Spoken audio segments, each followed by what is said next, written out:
കേരള ശാസ്ത്ര സാഹിത്യ പരിഷത്ത് നാളത്തെ എരുമയൂർ എന്ന പേരിൽ വികസന ജനസഭ നടത്തി. KD പ്രസന്നൻ MLA ജനസഭ ഉദ്ഘാടനം ചെയ്തു.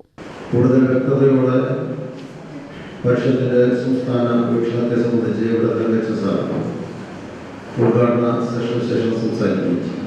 നവകേരള സൃഷ്ടിക്കുള്ള കാഴ്ചപ്പാടുകൾ അവതരിപ്പിച്ച് വളരെ വിപുലമായ ചർച്ചകൾ നടന്നുകൊണ്ടിരിക്കുന്ന ഒരു സന്ദർഭത്തിലാണ് ശാസ്ത്ര പരിഷത്ത് ഗ്രാമീണ തലത്തിലെ പഞ്ചായത്ത് തല യൂണിറ്റുകളെ കേന്ദ്രീകരിച്ചുകൊണ്ടുള്ള ഈ വികസന പരിപ്രേക്ഷ്യത്തെ സംബന്ധിച്ചുള്ള ചർച്ചകൾ സംഘടിപ്പിച്ചു.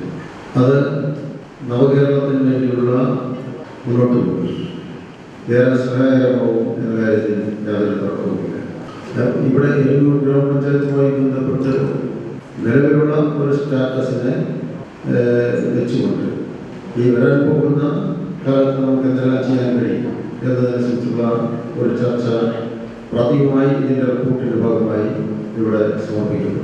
യഥാർത്ഥത്തിൽ കേരളത്തിലെ വികസന സങ്കല്പത്തിൽ ഉണ്ടാവേണ്ട അടിസ്ഥാനപരമായ പല മാറ്റങ്ങളും വളരെ ഗൗരവവും ഗവൺമെന്റ് തന്നെ മുൻകൈയെടുത്ത് മുന്നോട്ട് വെച്ച ഒരു സാഹചര്യം കൂടിയാണ്. വികസന പത്രിക പ്രകാശനവും നടത്തി.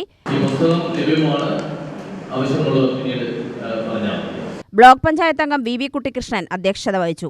പരിഷത്ത് സംസ്ഥാന കൺവീനർ PA തങ്കച്ചൻ ആമുഖ അവതരണം നടത്തി.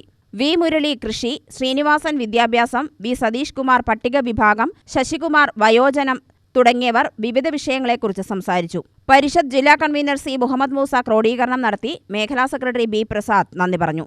UTV news, Palakkad.